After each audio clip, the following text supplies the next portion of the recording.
एका कुत्र्याने कुत्रीला विचारले 2 प्रश्न. असे कोण आहेत जे धनवान असूनही कंगाल बनतात? अर्थातच लक्ष्मी कोणाच्या घरातून निघून जाते.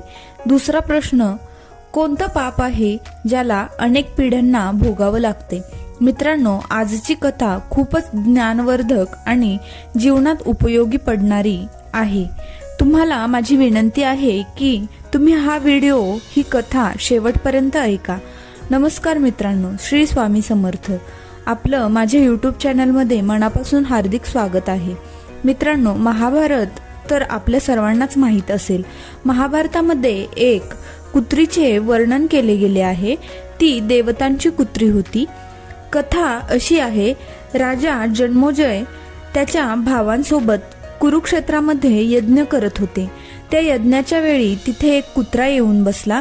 जन्मोजयाच्या भावांनी त्या कुत्र्याला पाहिलं आणि त्या कुत्र्याला मारून त्याला तिथून पळवून लावू लागले. तो बिचारा रडत रडत त्याच्या आईजवळ पोहोचला. आपल्या मुलाला रडताना पाहून कुत्र्याच्या आईने विचारलं, बेटा, तू का रडत आहेस? कोणी तुला मारलं आहे? रडणाऱ्या कुत्र्याने त्याच्या आईला सांगितलं, आई, मला राजा जन्मोजयच्या भावांनी मारले आहे. आईने विचारलं, बेटा, तू कोणता अपराध केला होतास का? कुत्र्याने सांगितलं, नाही आई, मी कोणताही अपराध केला नव्हता. मी त्यांच्या यज्ञाकडे सुद्धा पाहिलं नाही किंवा कुठल्या वस्तूला चाटले सुद्धा नाही. मला फक्त वास आला होता, त्यामुळे मी तिकडे गेलो आणि तिथे जाऊन बसलो होतो. मी असा कोणताही गुन्हा केला नाही आणि तरी सुद्धा त्यांनी मला खूप मारलं आहे. मित्रांनो, मुलाचे बोलणं ऐकून त्या कुत्र्याच्या आईला खूप जास्त दुःख झालं, खूप वाईट वाटलं. ती म्हणाली, बेटा, एखाद्या निरापराध्याला मारणं हा मोठा अपराध आहे आणि निश्चितच जन्मोजयच्या भावांनी हा मोठा अपराध केला आहे आणि याचे फळ त्यांना भोगावेच लागेल. रागारागाने ती कुत्री जन्मोजयाच्या यज्ञात पोहोचली. तेथे जाऊन ती म्हणाली, हे बघा, तुम्ही माझ्या निरापराध मुलाला मारले आहे. त्याने तुमच्या कोणत्याही वस्तूला स्पर्श देखील केला नव्हता. ती कुत्री सारखी सारखी तिथे भुंकत होती आणि तिच्या मुलाला का मारलं याचे ती कारण विचारत होती, परंतु त्यांनी कोणतेही उत्तर दिले नाही. तेव्हा त्या कुत्रीने त्यांना श्राप दिला की तुमच्यावर अचानक एक मोठा भीतीदायक संकट येईल आणि त्याची तुम्हाला खूप जास्त भीती वाटेल. मित्रांनो, जन्मोजय खूपच दुःखी झाले.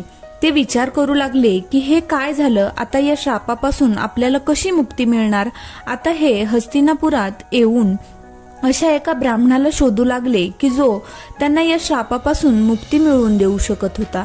तिकडे तो कुत्रा त्याच्या आईला विचारू लागला, आई, तू त्यांना श्राप देऊन दंडित केले आहेस, परंतु जे लोक अशा प्रकारचे अपराध करत असतात, त्यांच्या शरणामध्ये आलेल्यांना मारतात, अशा लोकांना श्राप न देता कशा प्रकारे विनाश होत असतो? कसे ते लक्ष्मीहीन बनतात?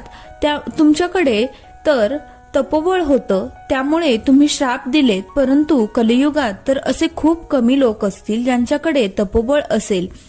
मग अशा वेळी दृष्ट माणसाला ते श्राप कसे देऊ शकतील? तेव्हा ती कुत्री म्हणते, बेटा, अशा लोकांसोबत नेहमी परमात्मा असतो. त्या लोकांना कशा प्रकारे त्यांच्या कृतीची शिक्षा भोगावी लागते हे तू ऐक. मी तुला एक कथा सांगते. एकेकाळी एक खूपच गरीब माणूस होता आणि एके दिवशी माता लक्ष्मी त्याच्यावर प्रसन्न झाली. मातेने विचार केला की हा माणूस गरीब असल्यामुळे तो खूप जास्त दुःखी आहे. याला जर मी धनवान बनवलं तर हा सुखी बनेल. आणि हाच विचार करून माता लक्ष्मीने त्या गरीबाला एक चमत्कारी भांड दिलं आणि त्या भांड्याची अशी विशेषता समजावून माता अंतर्ध्यानात विलीन झाली. त्या गरीब माणसाने त्या भांड्याकडून खूप सारी धनदौलत मागितली. धनदौलत मिळाल्यामुळे तो खूपच श्रीमंत झाला. त्याला आता कोणत्याही प्रकारचे दुःख नव्हतं. जेव्हा पण त्याला भूक लागायची तेव्हा तो त्या भांड्यातून जेवण मागायचा. लक्ष्मीने दिलेला तो भांड त्याला वेगवेगळ्या प्रकारचे जेवण बनवून देत असे. आता तर त्या गरीबाचा जीवन सुखाने भरले होते. पूर्ण नगरामध्ये तो सर्वात जास्त श्रीमंत बनला होता. नगरातील सर्वात मोठा बंगला त्याचाच होता. एके दिवशी त्या नगरात खूप जोरात वादळ आलं. गरिबांच्या सर्व झोपड्या त्या वादळात उडून गेल्या. ते गरीब लोक आसऱ्यासाठी इकडे तिकडे धावू लागले. त्या वादळातून जीव वाचवत एक म्हातारी त्या बंगल्यात पोहोचली. बंगल्यात त्या म्हातारीला पाहून तो माणूस एकदमच तिच्यावर ओरडला आणि म्हणाला, म्हातारे, तू इकडे कुठे चालली आहेस? ती म्हातारी म्हणाली, अरे बाळा, बाहेर खूप वादळ वारा चालू आहे, मला काही वेळ तुझ्या या बंगल्यात राहू दे. वादळ वारा शांत झाला की मी इथून निघून जाईल. मित्रांनो, त्या म्हाताऱ्या आईने त्याला अनेकदा विनवण्या केल्या, परंतु तरीही तो माणूस ऐकत नव्हता. तो खूपच दुष्ट माणूस होता. त्याला त्या म्हाताऱ्या आईवर खूप जास्त राग आला व त्याने तिला धक्के मारून घराच्या बाहेर काढले. ती म्हातारी आई त्याच्याकडे फक्त एकच विनंती करत होती की हा वादळ वारा शांत होऊ दे, पाऊस थांबू दे, मी लगेचच तुझ्या या बंगल्यातून निघून जाईल. आता ह्या वादळ वाऱ्यात मी एकटी कुठे जाणार आहे? त्या म्हातारीने आईने त्याला खूप विनवण्या केल्या, परंतु तरी सुद्धा त्याला तिची दया आली नाही. त्याने त्यांच्या नोकरांना सांगितलं आणि त्या म्हाताऱ्या आईला घराबाहेर हकलून दिले. जेव्हा त्या वादळ वाऱ्यात, त्या पावसात ती म्हातारी आई गेली, तेव्हाच देवाची अशी लीला झाली की जोरात वीज चमकली आणि त्या दृष्ट माणसाच्या बंगल्यावर पडली. पूर्ण बंगला आता नेस्त नाबूद झाला आणि त्याच्यामध्ये लक्ष्मी मातेने दिलेले ते जादुई भांड सुद्धा नष्ट झालं होतं. तो माणूस पाहू लागला की थोड्या वेळापूर्वी जो एक आलिशान बंगल्याचा मालक होता, आता त्याच्याकडे साधी झोपडी सुद्धा नव्हती. माता लक्ष्मीने प्रकट होऊन त्याला सांगितलं, हे दुष्ट माणसा, मी तुला दुःखी पाहून करुणेने तुला धनवान बनवलं, परंतु तू तर धनवान बनण्याच्या अयोग्य होतास. असं म्हणतात की जिथे गरिबांना अपमानित केलं जातं असा माणूस कंगाल बनतो. कोणासोबतही कटुपणे बोलतो, लक्ष्मीपासून दूर जाण्यासारखे आहे. वृद्ध लोकांचा अपमान करणे, त्यांच्यावर राग करणे, त्यांना घरातून बाहेर काढणे म्हणजे साक्षात लक्ष्मीला घरातून बाहेर काढण्यासारखे आहे. ज्या घरात स्त्रियांना मान सन्मान नसतो, त्यांना सतत अपमानित केलं जातं, तिथून लक्ष्मी माता सुद्धा निघून जाते. जिथे घरात असलेल्या अतिथीला मान सन्मान दिला जात नाही, अशा घरात सुद्धा लक्ष्मी माता राहत नाहीत. जिथे पुरुषत्व त्यागून लोक आळशी बनतात, अशा घरात सुद्धा लक्ष्मी माता राहत नाहीत. जे लोक गरिबांचे छळ करतात, परमेश्वर नेहमी अशा गरिबांच्या बाजूने छळ करणाऱ्यांना वेळच्या वेळी दंडित करत असतात. त्यानंतर कुत्र्याने कुत्रीला दुसरा प्रश्न विचारला, हे आई, असं कोणतं पाप आहे त्याला अनेक पिढ्यांना भोगावं लागू शकतं? तेव्हा कुत्री म्हणाली, हे पुत्र, तुझ्या या प्रश्नाचे उत्तर सुद्धा लक्षपूर्वक ऐक की तो असा कोणता अपराध आहे ज्याला अनेक पिढ्यांना भोगावे लागते. पहिली गोष्ट तर धर्माविरुद्ध केलेलं कोणतंही कार्य पापाच्या श्रेणीत येतं आणि जे पाप कर्म मनुष्य स्वेच्छेने करतो त्याचे कुफळ दुप्पट होते. काही पापांचा परिणाम माणसांना लगेचच मिळतो आणि जर असं होत नसेल तर त्याला त्याच्या पापांचं फळ लगेच मिळत नसेल तर समजून जावे की त्याला त्याच्या ह्या कुकर्माचा महाभयानक परिणाम भोगावा लागणार आहे.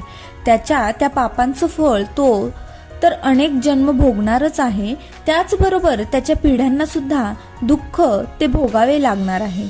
त्याच्या मुलांना, वंशजांना हे सर्व भोगावं लागत असते. जो मनुष्य असे पाप जाणून बुजून करत असतो, जसे की कोणाच्या बाळाला मारणे, गर्भात वाढणाऱ्या शिशूची हत्या करणे, एखाद्या वेळेला घाबरलेल्या किंवा शरणात आलेल्याला मारणे, स्त्रीची हत्या करणे, गोमातेची हत्या करणे, विष देऊन मारणे, हे अपराध जघन्य म्हणून ओळखले जातात. शिशु कोणाचाही असू द्या, शिशुहत्या जघन्य अपराध आहे. जर हे अपराध नकळत झाले असतील तर मनुष्याला स्वतःला त्याचे पापांचे फळ भोगावे लागते आणि जर हे पाप जाणून बुजून केले गेले असतील तर अशा वेळी त्याचे दुष्परिणाम हे अनेक पिढ्यांना भोगावे लागतात. एखाद्या शिशुला मारणे याचा अर्थ असा होतो की अशा प्राण्याला मारणे जो निष्पाप आहे, निर्दोष आहे. तो शिशु त्यावेळेला तुमचंच काय तर कोणाचाही अपराधी नसतो. ज्याने आत्ता कुठे या जगात पदार्पण केले आहे किंवा करणार आहे, त्याची हत्या करणाऱ्याचा अर्थ असाच आहे की त्याच्या जीवनातील सर्व पापांना किंवा पुण्यांना मिटवणे. तो त्याच्या जीवनात जेवढे पाप करणार होता ते सर्व पाप मारणाऱ्याला भोगावे लागतात. तो त्याच्या जीवनात जेवढे कर्म करणार होता ते करणाऱ्यापासून तुम्ही त्याला थांबवले आहे. याचा अर्थ असा आहे की त्याला पुण्य करण्यापासून थांबवणारे तुम्ही आहात. त्याचा पाप सुद्धा तुमच्याच मारणाऱ्याला लागतो. जो जिवंत राहिला असता तर त्याने त्याच्या वंशाचा किती विस्तार केला असता, आणि ह्या गोष्टीचं पाप सुद्धा मारणाऱ्याला भोगावं लागतं. या दुनियेतील असे कित्येक लोक आहेत जे मुलांच्या आशेने मुलीची गर्भातच हत्या करतात, आणि असे लोक या जगात सर्वात मोठे महापापी समजले जातात, आणि त्यांचा हा पाप त्यांच्या कित्येक पिढ्यांना भोगावा लागतो. त्यांना कोणत्याच जन्मात शांती मिळत नाही. मित्रांनो, अशा आहे. तुम्हाला ही कथा नक्कीच आवडली असेल. तुमचे विचार कमेंटमध्ये नक्की कळवा. व्हिडिओ आवडला असेल तर व्हिडिओला लाईक करायला विसरू नका. भेटूया पुढच्या अशाच एका माहितीपूर्ण व्हिडिओमध्ये एका नवीन चर्चेसह. तुम्हा सर्वांचे खूप खूप आभार. श्री स्वामी समर्थ. जय श्रीराम. जय श्री हनुमान. जय श्री कृष्ण. धन्यवाद.